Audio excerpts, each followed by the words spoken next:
யாருக்கு கொடுத்த கடன்? கடனுடைய பொருள் என்ன? கொடுத்தா திரும்ப தரன், அதான் கடன். சில பேர் கடன் கேட்பாங்க, ரொம்ப அழகா கேட்பாங்க, டயத்தில் தந்துருவேன்பாங்க. டயம் வரும்போது ஆளையே காணா போயிடும். அது அழகிய கடன் அல்ல.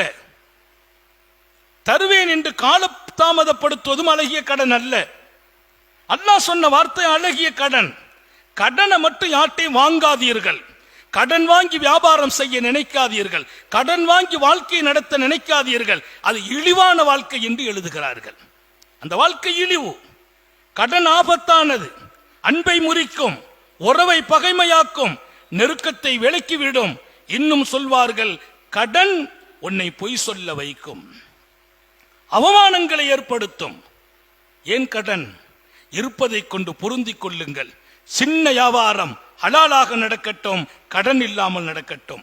ஹராமான வழியில் வருமானத்தை தேடுவீர்களா? அந்த வியாபாரத்தின் பொருள்கள் உங்கள் பிள்ளைகளுக்கு நரகத்தை தரும் என்றார்கள் ஸல்லல்லாஹு அலைஹி வஸல்லம். இன்னைக்கு ஹராம் மிகைத்திருக்கிறது.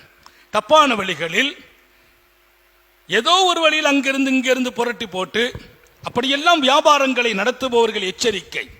ஹராமில் தொழில் நடக்குமா? அந்த தொழிலின் வருமானத்தில் கிடைக்கிற பரக்கத் அது லாபம் இருக்காது என்கிறார்கள். அதை சாப்பிடுகிற பிள்ளைகளின் உடல்களில் அது சரியான வாழ்க்கையை தராது என்கிறார்கள். அதனால கடன் ஆபத்தானது. சில பேரை பார்த்தீங்கன்னா கரெக்டாக மாதம் 25ஆம் தேதி கடன் வாங்கிடுறது, அப்புறம் கொடுத்துக்கலாம். கொடுக்கிற போது மனசு வராது. வாங்கின எத்தனை பேர் இன்னும் மனம் இல்லை கொடுப்பதற்கு. நான் சொல்வேன், கடனாளியாக மரணித்தால் உன் ஜனாசாவை கூட நான் தொலை வைக்க மாட்டேன் என்றார்கள் நபிகள் நாயகம்.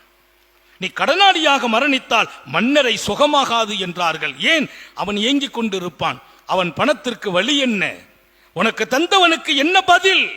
அந்த பதிலை நீ மறுமையில் சொல்ல வேண்டும். அல்லாஹ் விடமாட்டான் உன்னை. நாளை மறுமையில் அவன் வருவான், கடனுக்கு பகரம் கேட்பான். அல்லாஹ் அழகிய கடன் உன் அமலை எடுத்து அவனுக்கு கொடுப்பான்.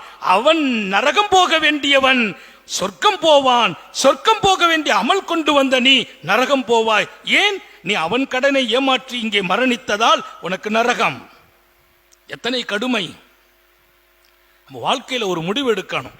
கடனே வாங்கக்கூடாது. இருக்கிறது கொஞ்சமா இருந்தாலும் அதை கொண்டு போதுமாக்கிக் கொள்கிற வாழ்க்கை. யார்கிட்டையும் போய் கடன் கேட்டால் அது அவமானம், இழிவு. நம்மை கண்டால் விலகுவார்கள். தன்மானத்தை இழந்து வாழாதீர்கள் என்கிறார்கள் ஸல்லல்லாஹு அலைஹி வஸல்லம். கடன் வேண்டாம் என்கிறார்கள் காத்தமுன் நபியின். இங்கே நான் சொல்ல வந்த செய்தி